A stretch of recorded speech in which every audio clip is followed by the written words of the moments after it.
आज current affair series में बात करेंगे स्केवेंजर ऑफ नेचर, प्रकृति के सफाई कर्मी। स्केवेंजर ऑफ नेचर या प्रकृति के सफाई कर्मी किसको कहा जाता है? गिद्ध को। गिद्ध जो है वो एक बहुत ही अनिवार्य भूमिका निभाने वाला, प्रकृति के अंदर अनिवार्य रूप से भूमिका निभाने वाला एक पक्षी है जो कि मरे हुए जानवरों को खा के और प्रकृति को साफ सुथरा रखता है, जिससे कि अन्य जीव जंतुओं में बीमारियां ना फैले। गिद्ध का कनेक्शन हमारे पौराणिक कथाओं से भी है। रामायण में गिद्ध जो है वो अपने को जटायु और संपाति, हमने ये नाम जटायु इसलिए लिखा, इसलिए इसको कनेक्ट किया क्योंकि जटायु का नाम हमारे आगे आएगा। क्योंकि गिद्धों को बचाने के लिए जो संरक्षण केंद्र खोले गए हैं उनके नाम के आगे, सबके आगे जटायु लिखा हुआ है। तो जटायु नाम इज कनेक्टेड विद गिद्ध। आई बात समझ? अच्छा, जटायु नाम गिद्धों को क्यों दिया गया? रामायण के दो ऐतिहासिक कैरेक्टर जटायु और संपादी, दो ब्रदर, जो विंध्याचल पर्वत दंडेकारण्य फॉरेस्ट जिस टाइम पर उसमें कहते हैं वहां पर पाए जाते हैं। और भगवान श्री राम के पिता दशरथ के दोस्त थे जटायु। और जब रावण माता सीता का हरण करके श्रीलंका उनको लेके जा रहे थे या लंका लेके जा रहे थे, तो बीच में पहली बार रेजिस्टेंस दिखाया था जटायु ने। और रावण ने अपनी चंद्रहास तलवार निकाल के उनके दोनों पंखों को काट दिया था। जटायु का हिस्टोरिकल कैरेक्टर है ना। तो अपने पौराणिक कथाओं से जुड़ा हुआ है गिद्ध, जिसका नाम जटायु है। अच्छा, एक नाम हम और सुनते हैं जिसका नाम है गरुड़। गरुड़ भी हम गिद्ध के साथ कनेक्ट करते हैं, बट ये गरुड़ जो है वो दिव्य गुणों वाला पक्षी है जो सामान्यतः भोजन की हैबिट के आधार पर इससे अलग किया जा सकता है, बट दिखता एक जैसी एनालॉजी मानी जाती है। एक शब्द हम और जो सुनते हैं वो क्या है? चील। चील किसको कहते हैं? ईगल को, बाज को कहते हैं, है ना, बाज को कहते हैं। गिद्ध के लिए एक नाम और आएगा और वो है जिप्स। क्या नाम है? जिप्स नाम गिद्ध का ही नाम है, लेकिन किस भाषा में? ग्रीक भाषा में। तो कितने नाम हैं? एक नाम है जटायु जो कि ऐतिहासिक रूप से रामायण के कैरेक्टर के कारण है। एक नाम है जिप्स जो कि ग्रीक भाषा में, इसका साइंटिफिक नाम लिखेंगे तो जिप्स नाम आएगा। एक नाम गरुड़ जो ऐतिहासिक रूप से भगवान विष्णु के वाहन के रूप में है। और चील जो है वो गिद्ध नहीं होता, चील अलग है। चील और गिद्ध में क्या अंतर है? चील जो है वो शिकार करके खाने वाला जानवर है, गिद्ध जो है वो मरे हुए जीवों को खाने वाला पक्षी है। आई बात समझ? अच्छा, हम बात करें और गिद्ध के बारे में। गिद्ध को आधुनिक दृष्टिकोण से देखें तो पूरी दुनिया में गिद्ध की 23 प्रजातियां पाई जाती है। कितनी स्पीसीज है? 23 प्रजातियां पाई जाती है, जिनमें से 16 प्रजातियों को ओल्ड वर्ल्ड यानी कि पुराने जो है वो विश्व की प्रजातियां कहते हैं, और पीछे कितनी बच गई? 7। उसको नए जो है वो दुनिया की प्रजातियां कहते हैं। ये पुराने और नए का क्लासिफिकेशन क्या है? यूरोप, अफ्रीका और एशिया, यहां पर जो गिद्ध की प्रजातियां पाई जाती हैं वो पुराने विश्व की प्रजातियां हैं।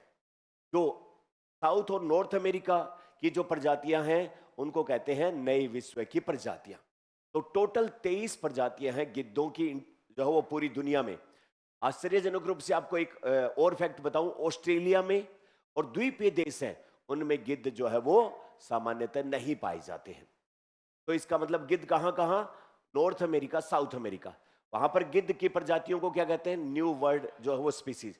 बाकी यूरोप, अफ्रीका और एशिया की प्रजातियों को ओल्ड वर्ल्ड स्पीसीज। एक चीज और, अब ये पुरानी दुनिया की जो गिद्धों की प्रजातियां हैं 16, इनमें से 9 प्रजातियां भारतीय उपमहाद्वीप में पाई जाती है।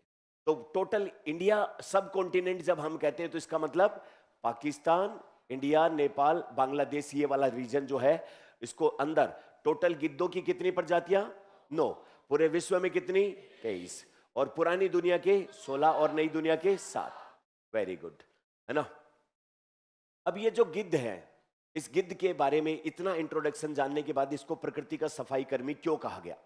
क्योंकि ये जानवर जो मर जाते हैं, पड़े रहते हैं, सड़ते रहते हैं, उनको खा लेता है। और उनको खा लेता है तो प्रकृति क्या रहती है? साफ रहती है। अच्छा, साफ रहती है तो इसको प्रकृति का सफाई कर्मी। अगर ये नहीं खाता तो क्या होता? आसपास बैक्टीरिया, मक्खी, मच्छर पनपते, दूसरे जानवरों को बीमार कर देते, है ना। तो इसको एक शब्द इंग्लिश में दिया जाता है स्केवेंजर ऑफ नेचर।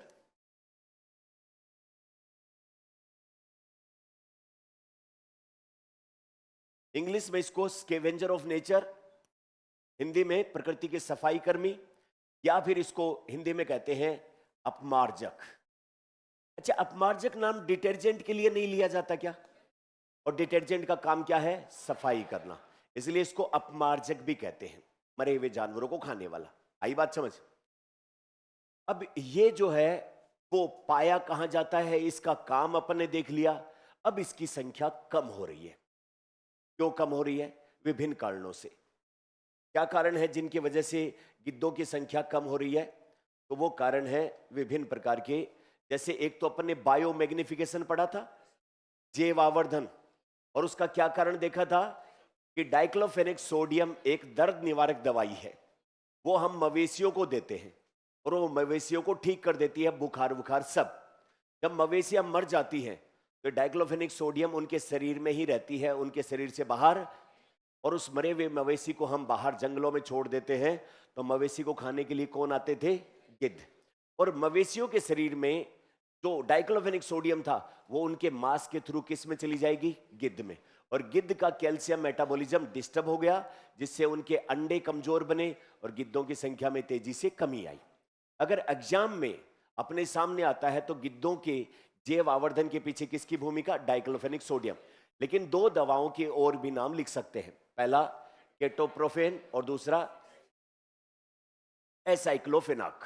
तो ये डाइक्लोफेनाक, एसाइक्लोफेनाक, केटोप्रोफेन, ये तीन दवाइयां जो दर्द निवारक, तीनों ही एनाल्जेसिक, केमिस्ट्री में हम पढ़ाते हैं NSAIDs, non steroidal anti inflammatory drugs, या दर्द निवारक या पीड़ाहारी या पेन किलर दवाएं कहते हैं, मवेशियों को दी जाती है और मवेशियों के शरीर में रह जाते हैं और उसको गिद्ध खाते हैं तो नुकसान हो जाता है। दूसरा, गिद्ध बड़े आकार का पक्षी है और जब ये पंख फैला के उड़ता है तो अपन ने जगह जगह पर पावर ट्रांसमिशन लाइन बिछा रखी है और उसके दोनों अर्थ और करंट बन जाते हैं तारों पे, तो उससे क्या होता है? करंट लगता है, करंट लगने से इसकी मौत हो जाती है। तीसरा, गिद्ध जहां प्राकृतिक रूप से पाया जाता था उसका नेचुरल हैबिटाट नष्ट हो गया। और उसके बाद है भोजन की कमी, क्योंकि जानवर मर भी जाते हैं तो उसके चमड़े के लिए, विभिन्न चीजों के लिए खुले में अब उतने जानवर है ही नहीं, तो इसके भोजन की कमी हो गई। इन सब चीजों के चलते गिद्धों की संख्या में तेजी से कमी आई। अब तेजी से कमी आई तो भारतीय उपमहाद्वीप में जो 9 प्रजातियां हैं गिद्धों की, उनमें से 4 प्रजातियां क्रिटिकली एंडेंजर्ड, अत्यधिक संकटग्रस्त हो गई। हम एनवायरमेंट साइंस में IUCN पढ़ते हैं, international union for conservation of nature and natural resources. उसके द्वारा एक बुक जारी की जाती है जिसका नाम है रेड डाटा बुक, और उस रेड डाटा बुक में लिस्ट होती है पूरी दुनिया की स्पीसीज की, जिसको बोलते हैं रेड डाटा लिस्ट। और उस रेड डाटा लिस्ट में प्रजातियों को अलग अलग कैटेगरी में बांटा गया है और उनमें से वो प्रजातियां जिनको सबसे ज्यादा खतरा होता है उन प्रजातियों को कहते हैं क्रिटिकली एंडेंजर्ड या अत्यधिक संकटग्रस्त। तो भारत के उपमहाद्वीप में इन 9 प्रजातियों में से 4 प्रजातियों को हम कहते हैं क्रिटिकली एंडेंजर्ड। अच्छा, उसके बाद ये जो 5वीं प्रजाति है इजिप्ट यानी कि मिस्र, तो मिस्र वाला जो मतलब पाई भारत में भी जाती है, सफेद कलर का ये गिद्ध होता है, लेकिन ये इनसे थोड़ा सा कम खतरे में है, इसलिए इसको क्या कहा? एंडेंजर्ड, संकटग्रस्त। बाकी बची हुई 4 प्रजातियों पे या तो खतरा नहीं है या फिर खतरा शुरू हुआ है। तो इसका मतलब सबसे ज्यादा चिंता किसकी है? वो 4 प्रजातियां जिनके ऊपर सबसे ज्यादा खतरा है। अब मुझे जो संभावना लगती है एग्जाम में पूछे जाने के लिए एक मुश्किल सवाल बनाए तो इन 4 प्रजातियों के बारे में पूछ सकता है। Which among following is critically endangered vulture species? निम्नलिखित में से कौन सी 9 प्रजातियां अपने सामने, इनमें से 2-3 प्रजातियों के नाम दे दे और ये पूछ ले कि कौन सी प्रजाति अत्यधिक संकटग्रस्त है। एक सवाल बनता है कि नहीं बनता? जायज बनता है। तो अपने को इन 4 अत्यधिक संकटग्रस्त प्रजातियों के नाम याद रखने चाहिए और नाम याद अपने को हो जाने चाहिए। इनमें जैसे नाम वैसे देखेंगे रटने के हिसाब से तो थोड़े से मुश्किल लगेंगे, लेकिन इसका मीनिंग जान लेंगे तो आसान हो जाएंगे। पहला नाम क्या है? व्हाइट। व्हाइट का मतलब क्या होता है? सफेद। रम्प्ड, एक शब्द है रंप। ये रंप क्या होता है? रंप होता है पक्षियों में, जहां पर पक्षियों का ये शरीर है मान लो, और यहां से उनके पंख शुरू होते हैं, तो जहां पर उनके शरीर का जो है वो एंड हिस्सा आता है और वहां से पंख, पूंछ वाले टेल एंड वाले पंख शुरू होते हैं। ये जो जगह होती है दोनों का ज्वाइंट, यहां पर अगर आपको ठीक से दिख जाए तो मैं व्हाइट कलर से, ये जो ज्वाइंट है यहां पर, इस हिस्से को बोलते हैं क्या? रंप। क्या बोलते हैं? तो पक्षियों की पूंछ जहां से स्टार्ट होती है उस हिस्से को कहा जाता है रंप।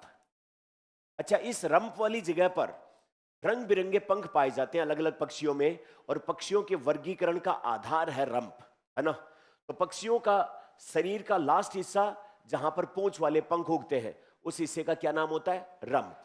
और इस जगह पर अगर सफेद रंग के पंख उगे हों तो वो वल्चर, वल्चर को हिंदी में क्या कहते हैं? गिद्ध। तो उस वल्चर को क्या कहेंगे? White रंप्ड vulture. आ गई बात समझ? तो भारत में जो अत्यधिक संकटग्रस्त प्रजाति है उनमें पहली प्रजाति का क्या नाम है?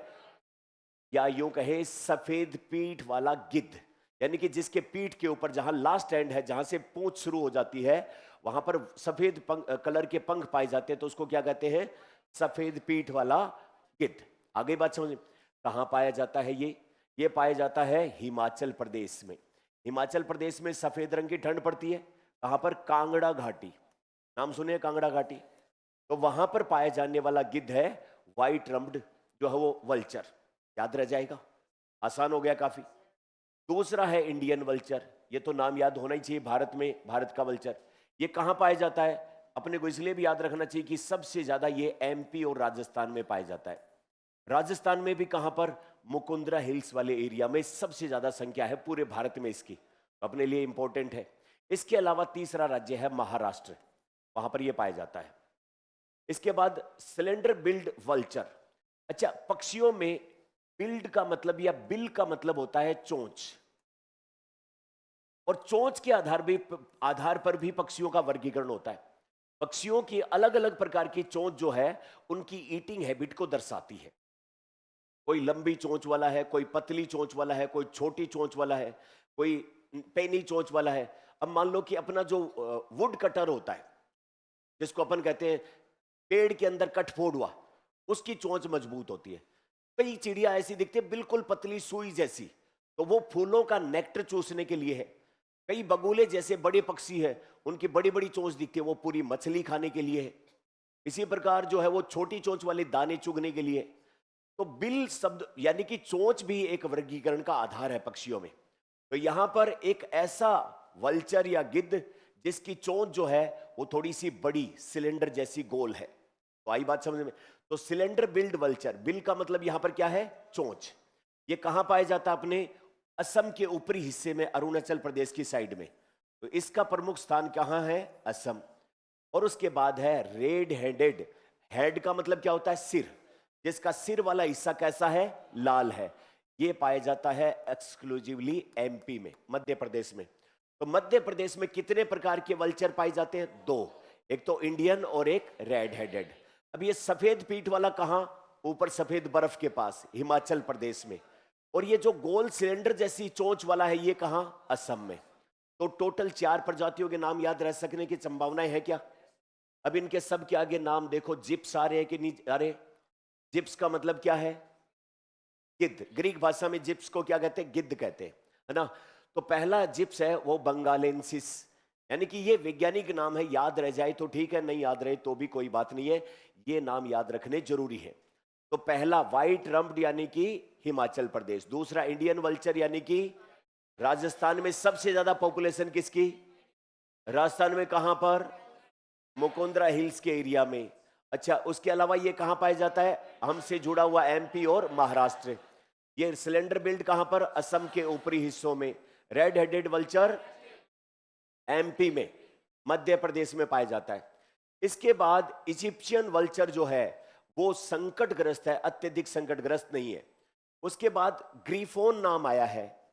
ग्रीफोन एक माइथोलॉजिकल जो है वो जीव का नाम है, जिसने आपने देखा होगा कई कई राज परिवारों के सिंबल, पीछे जो हिस्सा है उस जीव का वो तो लायन का है, आगे पंख उगे हुए हैं, और जो है वो आगे चोंच जो है वो बाज की है। तो उस जो मैजिकल जो एक जो हिस्टोरिकली जो एक क्रिएचर दिखाया जाता है जिसमें पक्षी और शेर का मिक्स रूप है, उसका नाम क्या है? ग्रीफोन है। तो ये इंडिया के अंदर हिमालय और इंडियन ग्रीफोन वल्चर पाए जाते हैं। इसके बाद जो है वो सिनेरियस वल्चर और बियर्डेड वल्चर। बियर्ड का मतलब क्या होता है? दाढ़ी। ये एक ऐसा वल्चर है जिसकी चोंच के नीचे ऐसे बकरा दाढ़ी नहीं होती है, कई लोग फैशन में भी रखते हैं, थोड़ी सी ऐसे 10 एक जो है वो बाल होते हैं, तो ये वैसे वाला वल्चर है। सही नाम लिया क्या मैंने? तो ये कौन सा है? Bearded vulture. इसके क्या खास बात होती है? इसके यहां पर चोंच के नीचे दाढ़ी होती है। कैसे वाली? सही है। तो कितनी प्रजातियां हैं? 4 के नाम याद रह जाएंगे क्या? मेरे हिसाब से ठीक ठाक सवाल बनने लायक बात है ये, है ना? अच्छा, ये 4 पक्षियों की काउंटिंग की गई अभी, है ना? और पाया गया उसके अनुसार। अब काउंटिंग किसने की उसके बारे में जो सवाल अगर अपने से पूछेगा तो अपन सवाल के जवाब देने के लिए उसकी भी बातचीत कर लेते हैं। तो WII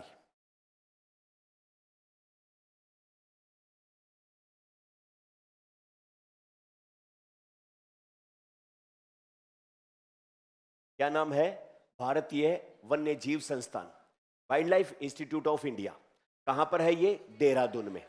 इसने पहली बार पूरे भारत में पहली बार किसकी? 2023 से 2025 किसकी गणना की? पहली बार भारत में गिद्धों की। और भारत में गिद्धों की कितनी प्रजातियां?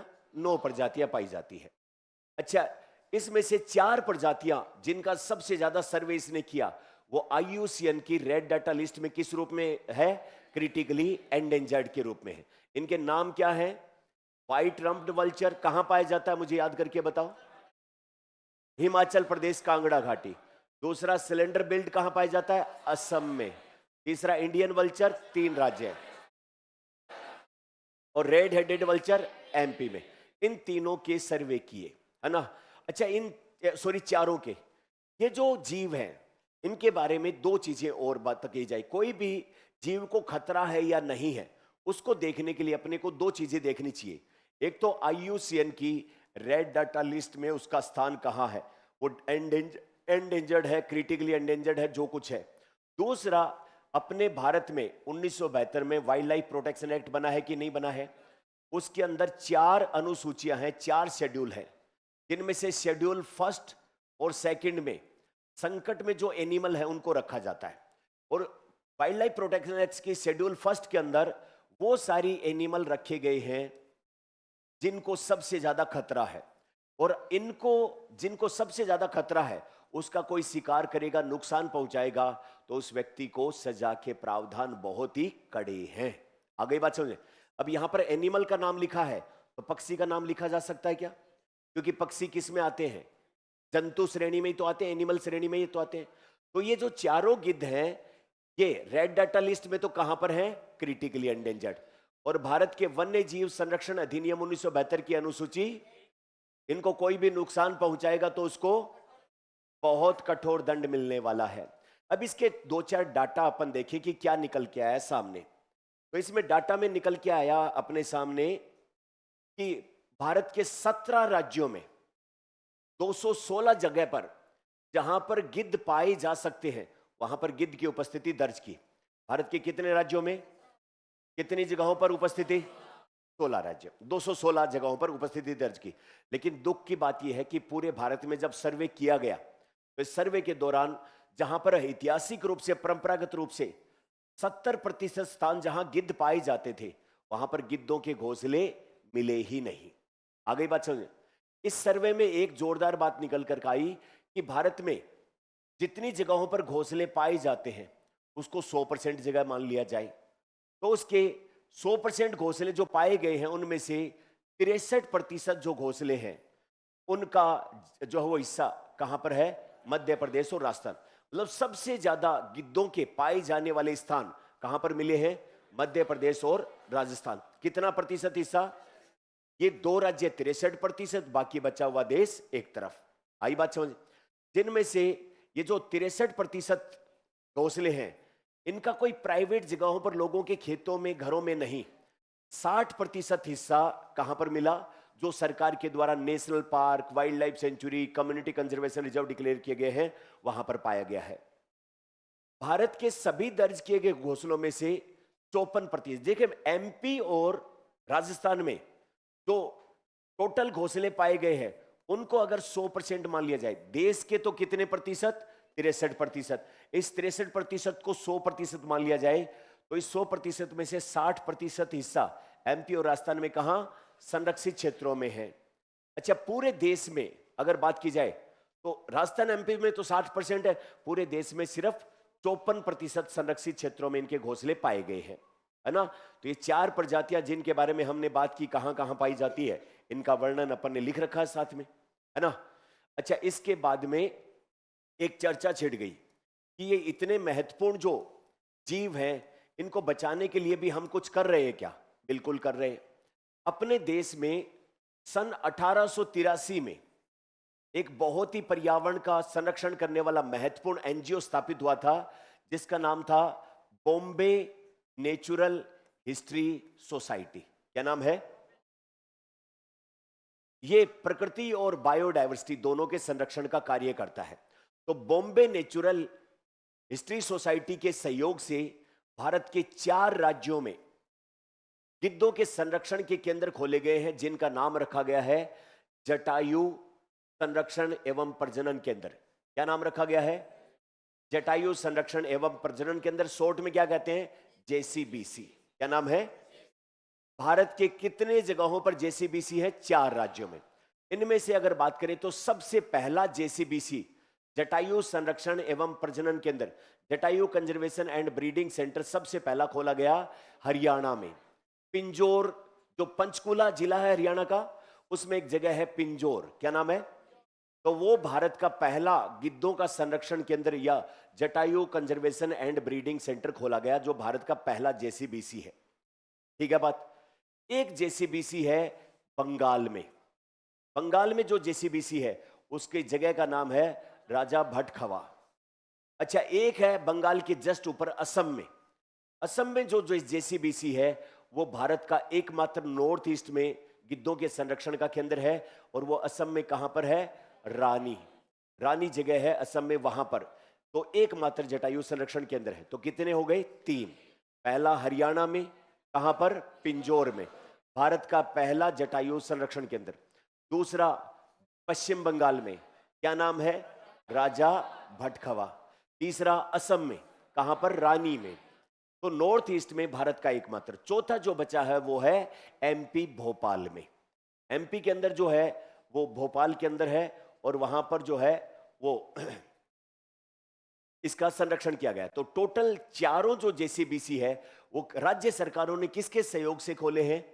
बॉम्बे नेचुरल हिस्ट्री सोसाइटी, जो कि भारत का सबसे पुराना साइंटिफिक एनजीओ है, जो 1883 बॉम्बे के अंदर जो प्रकृति का संरक्षण में रुचि रखने वाले लोग हैं, 8 लोग, उन्होंने मिलकर इस पे काम किया।